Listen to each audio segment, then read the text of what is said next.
Welcome back, Pokemon fans. My name is Angel of the Night 091, and today I've got a BDSP Wi-Fi battle there versus Dukes. Now, I found this battle on the 2022-2021 battle code, so keep that in mind if you guys are looking for BDSP Wi-Fi battles, to be sure to check that out. If you're looking for Sword and Shield Wi-Fi battles, the BDSP code works there as well, the 2022-2021. So we are going to lead off here with our Tauros. He is going to lead off here with his Mamoswine. Now, Tauros, of course, does get the Intimidate off onto the Mamoswine, dropping its attack stat. We managed to pull off an Earthquake here, thinking he might swap into another Pokemon just to be able to take the hit, but you know what? That Mamoswine takes that attack like a champ and is able to retaliate with its own Earthquake and actually put Tauros in its place. So now we are down by one Pokemon here. We are now deciding what Pokemon we're going to go in with next. I've decided to opt into a shiny Starmie. Now, Starmie, of course, I love the shiny form. If you guys like the shiny form, be sure to post your comments down below. Or do you think it's overrated? Let me know what you guys think.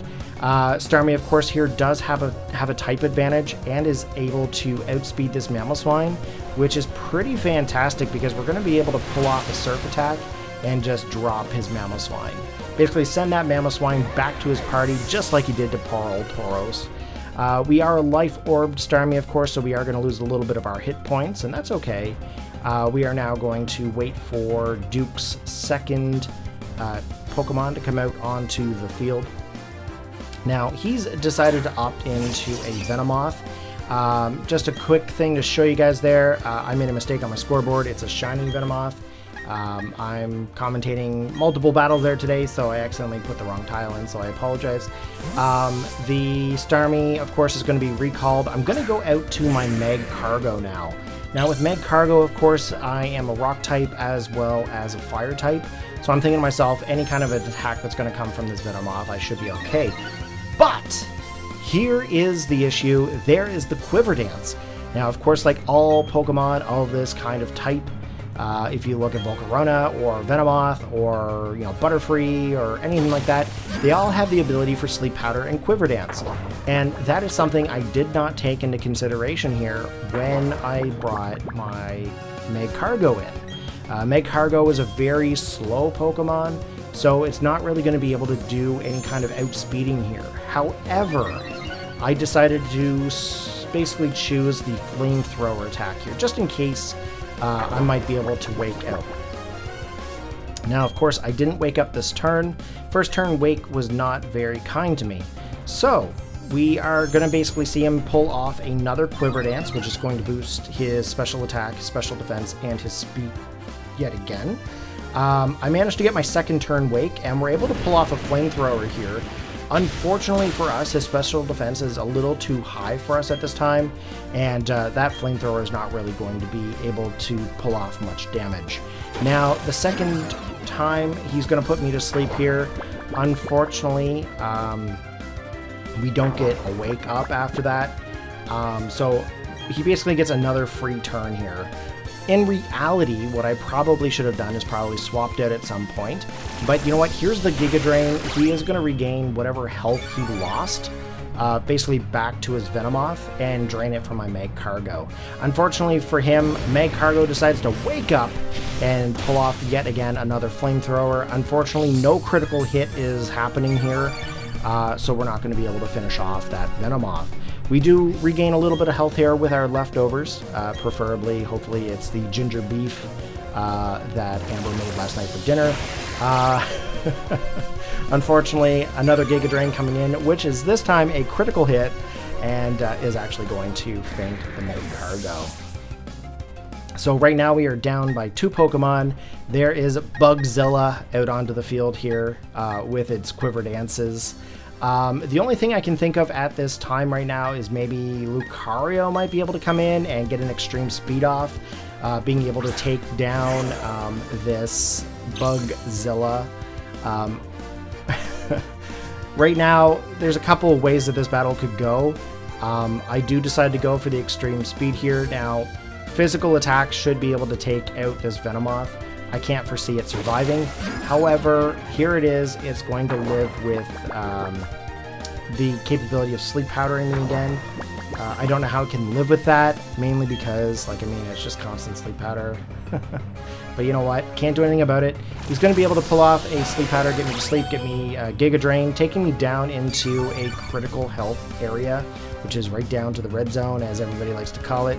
Lucario manages to wake up here. We're going to go for the Meteor Mash. Meteor Mash is going to be able to do some damage off onto that Venomoth, which is fantastic. We are Life Orbed, of course, so that's going to take away a little bit of our health. And we do have that extreme speed, so the extreme speed is going to be able to attack next turn and be able to finish off this Venomoth. So right now we are now 2 for 2. Unfortunately for us, the Lucario loses its health from Life Orb, causing us to be one additional Pokemon out. Now I've decided to go in with my Nidoqueen. Now Nidoqueen, of course, can be quite the bulky physical attacker, plus as well as it can also set up things like Stealth Rocks and Spikes. However, I do have a special attacking Nidoqueen, so that might throw a few people off. There's the Fake Out coming in from the Ambipom, and of course now we get to decide what our next attack is. He ends up opting in for a double hit, which is actually a pretty decent play on his part. Unfortunately, it is going to knock out my Nidoqueen pretty quickly. Okay, so now we've got 2 more Pokemon left here. We've still got Starmie, we still have Meganium. So Meganium comes onto the field, which you don't really see too many Meganiums out there at this time. It's kind of like one of those niche Pokemon where people are like, who really enjoy Meganium is going to use them. His Ambipom goes for a U-turn, which basically does some massive damage because of the bug typing. Goes back to the player's party, and now he basically gets a free swap in. So he gets an attack as well as a swap at the same turn, which is pretty awesome for him.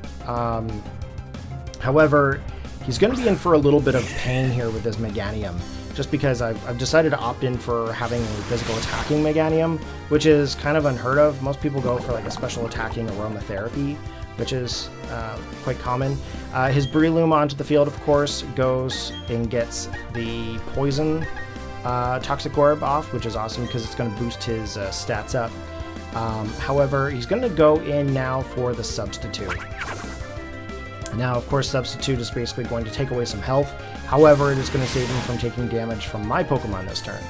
However, the Petal Dance is a little too strong. It actually breaks his sub, which is pretty sweet. He's got the Poison Heal, so he's going to regain some health there from basically the damage there. So he's going to get some health back.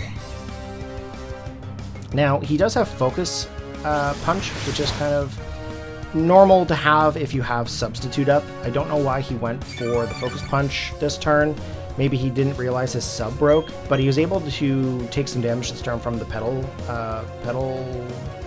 Blizzard. I think it was Petal Blizzard that I did. He goes for the Seed Bomb because that's really all he has. So he must have, Substitute, Focus Punch, Seed Bomb, and then he probably has one other move there that I'm not sure of at this point. We get another Petal Blizzard off here. That is going to be not very effective, but it actually is pretty effective because he takes him right down into the red zone. And we're actually going to do yet again another Petal Blizzard, being able to survive hopefully another attacking turn from this Seed Bomb.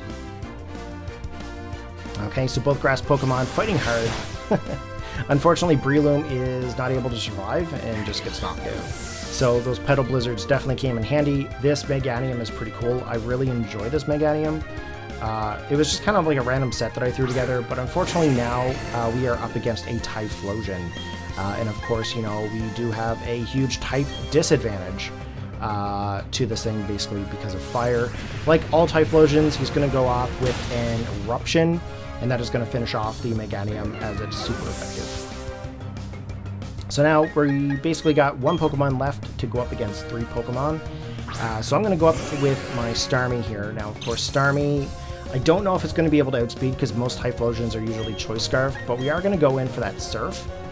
And I'm hoping we're going to be able to outspeed it here at this point.